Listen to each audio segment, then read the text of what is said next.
भक्ती सोनटक्के राष्ट्रीय बातम्या देत आहे. ठळक बातम्या. वक्फ सुधारणा विधेयक 2025ला राष्ट्रपती द्रौपदी मुर्मू यांची मंजुरी.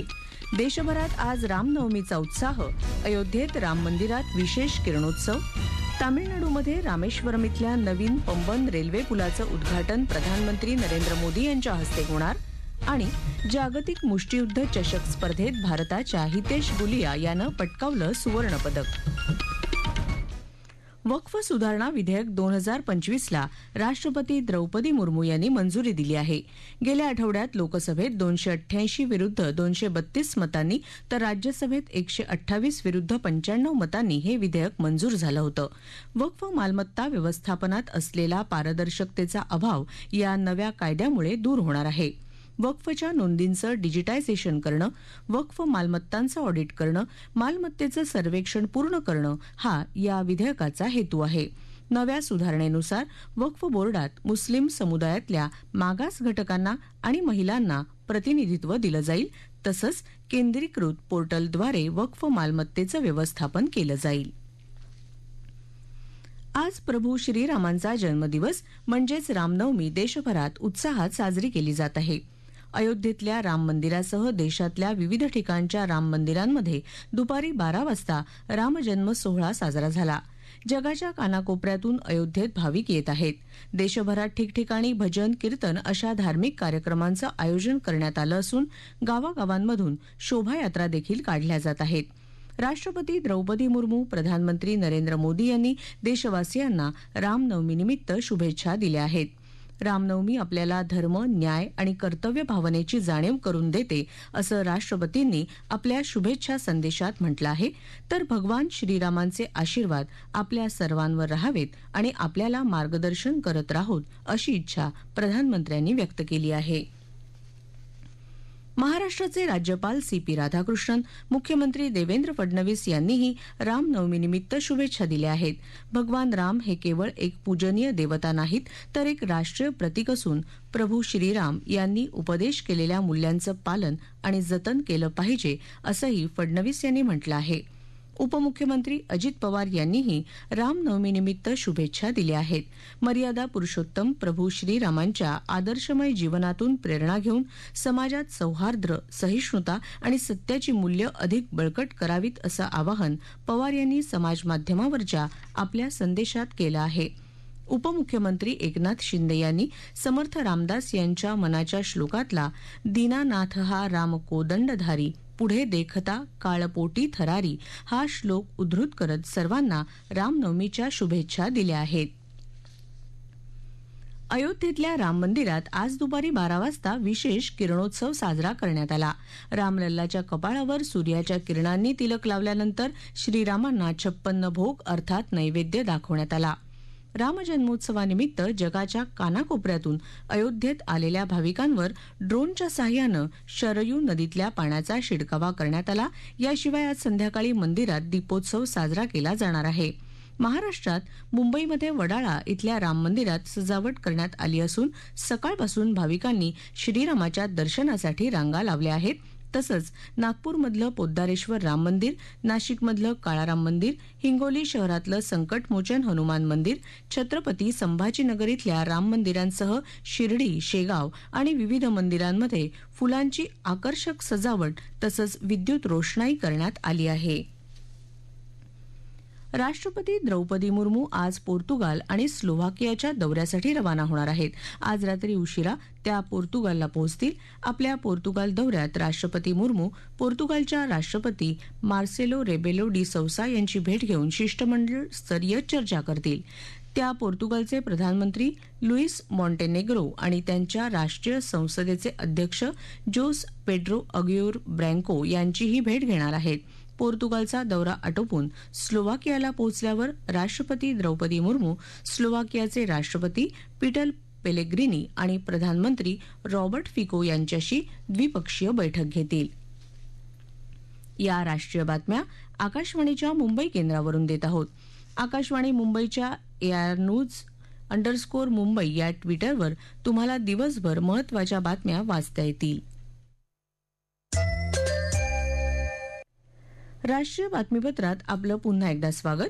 प्रधानमंत्री नरेंद्र मोदी आणि श्रीलंकेचे राष्ट्रपती अनुराकुमार दिसानायके यांच्या हस्ते आज माहो ओमनथाई रेल्वे प्रकल्पाचं उद्घाटन झालं. यावेळी दोन्ही नेत्यांनी माहो अनुराधापुरा मार्गावर सिग्नल यंत्रणेच्या फलकाचंही अनावरण केलं. हे दोन्ही प्रकल्प भारताच्या पाठबळानं साकारलेले प्रकल्प आहेत. या प्रकल्पांमुळे श्रीलंकेचा उत्तरेकडचा भाग आणि कोलंबो दरम्यान सुरळीत, सुरक्षित आणि विश्वासार्ह रेल्वे सेवेची सुनिश्चिती होणार आहे. त्याआधी दोन्ही नेत्यांनी जय श्री महाबोधी मंदिरात जाऊन प्रार्थना केली. प्रधानमंत्री आज आपला श्रीलंकेचा 3 दिवसांचा दौरा आटोपून तामिळनाडूतल्या मंडपमसाठी रवाना झाले. दरम्यान प्रधानमंत्री नरेंद्र मोदी यांच्या श्रीलंका भेटीदरम्यान सद्भावनेचं प्रतीक म्हणून श्रीलंकेनं 14 भारतीय मच्छीमारांची सुटका केली आहे. श्रीलंकेचा दौरा आटोपून तामिळनाडूत पोहोचल्यावर प्रधानमंत्र्यांच्या हस्ते तामिळनाडूमधल्या रामेश्वरमला मुख्य भूमीशी जोडणाऱ्या पंबन रेल्वे पुलाचं उद्घाटन होणार आहे. या सागरी पुलाच्या उभारणीसाठी 550 कोटी रुपयांचा खर्च आला असून वेल्डिंगच्या सांध्याचं जोडणी तंत्र वापरून हा पूल उभारला आहे. यावेळी प्रधानमंत्र्यांच्या हस्ते 8,300 कोटी रुपये खर्चाच्या रेल्वे आणि रस्ते प्रकल्पांची पायाभरणी आणि लोकार्पण देखील होणार आहे. यावेळी प्रधानमंत्री रामेश्वरम तांबरम एक्सप्रेसला देखील हिरवा झेंडा दाखवतील. तसंच रामनवमीच्या निमित्तानं रामेश्वरम मंदिरात जाऊन दर्शनही घेतील. ब्राझीलमध्ये झालेल्या जागतिक मुष्टियुद्ध चषक स्पर्धेत आज पुरुषांच्या 70 किलो वजनी गटात भारताच्या हितेश गुलिया यानं सुवर्ण पदक पटकावलं. हितेशनं अंतिम सामन्यात इंग्लंडच्या ओडेल कामारा याचा पराभव केला. भारताच्याच अविनाश जामवालिया यानं पुरुषांच्या 65 किलो वजनी गटात रौप्य पदकाची कमाई केली. अंतिम फेरीत अविनाशला ब्राझीलच्या युरी रीसकडून 0-5 असा पराभव पत्करावा लागला. याआधी काल पुरुषांच्या 55 किलो वजनी गटात भारताच्या मनीष राठोड यानं कांस्य पदकाची कमाई केली. आयपीएल क्रिकेट स्पर्धेत आज सनरायझर्स हैदराबाद आणि गुजरात टायटन्स यांच्यात हैदराबाद इथं संध्याकाळी 7:30 वाजता सामना होणार आहे.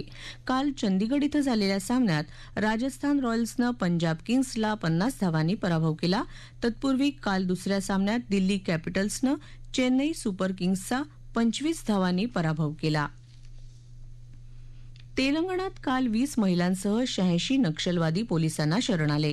नक्षलग्रस्त भागात शांतता आणि सामान्य जनजीवन प्रस्थापित करण्याच्या सरकारच्या प्रयत्नांमधला हा एक मोठा टप्पा आहे. शरण आलेल्यांच्या पुनर्वसनासाठी तात्काळ मदत म्हणून प्रत्येकी 25,000 रुपये देण्यात आले. या नक्षलवाद्यांनी विशेषतः त्यांच्यातल्या महिलांनी यापुढे शांतता आणि विकासाचा मार्ग स्वीकारण्याचा निर्णय घेतल्याचं तेलंगणाचे पोलीस महासंचालक चंद्रशेखर रेड्डी यांनी पत्रकार परिषदेत सांगितलं. दरम्यान आंध्र प्रदेशातही 11 माओवादी पोलिसांना शरण आले. त्यांच्या पुनर्वसनासाठी लवकरच मदत दिली जाईल अशी माहिती पोलिसांनी दिली आहे. म्यानमारमध्ये झालेल्या भूकंपात मृतांचा आकडा 3,000वर पोहोचला आहे, तर 200हून अधिक जण अजूनही बेपत्ता आहेत. भूकंपाच्या केंद्राजवळ मंडाले इथं संयुक्त राष्ट्रांचे मदत प्रमुख टॉम फ्लेचर यांनी मानवतावादी आणि सामुदायिक संस्थांच्या मदत कार्यांचं कौतुक केलं. भारत आणि इतर देशांमधली पथकं त्या ठिकाणी मदत करत आहेत. भारतानं शनिवारी ऑपरेशन ब्रह्मा अंतर्गत म्यानमारला अतिरिक्त 442 टन अन्नाची मदत पोहोचवली आहे. अमेरिकेनं कालपासून काही देशांकडून 10% इतका कर वसूल करायला सुरुवात केली. ही कर आकारणी काल मध्यरात्रीपासून अमेरिकेतली बंदरं, विमानतळ, सीमाशुल्क गोदामांवर करण्यात येत आहे. या शुल्काची घोषणा अमेरिकेचे अध्यक्ष डोनाल्ड ट्रम्प यांनी गेल्या महिन्यात अधिकृत आदेश काढून केली होती. ठळक बातम्या पुन्हा एकदा. वक्फ सुधारणा विधेयक 2025ला राष्ट्रपती द्रौपदी मुर्मू यांची मंजुरी. देशभरात आज रामनवमीचा उत्साह. अयोध्येत राम मंदिरात विशेष किरणोत्सव. तामिळनाडूमध्ये रामेश्वरम इथल्या नवीन पंबन रेल्वे पुलाचं उद्घाटन प्रधानमंत्री नरेंद्र मोदी यांच्या हस्ते होणार. आणि जागतिक मुष्टियुद्ध चषक स्पर्धेत भारताच्या हितेश गुलिया यानं पटकावलं सुवर्णपदक. याबरोबरच आकाशवाणी मुंबई केंद्रावरचं हे राष्ट्रीय बातमीपत्र संपलं. पुन्हा भेटूया दुपारी 3 वाजता आकाशवाणी मुंबईच्या प्रादेशिक बातमीपत्रात. नमस्कार.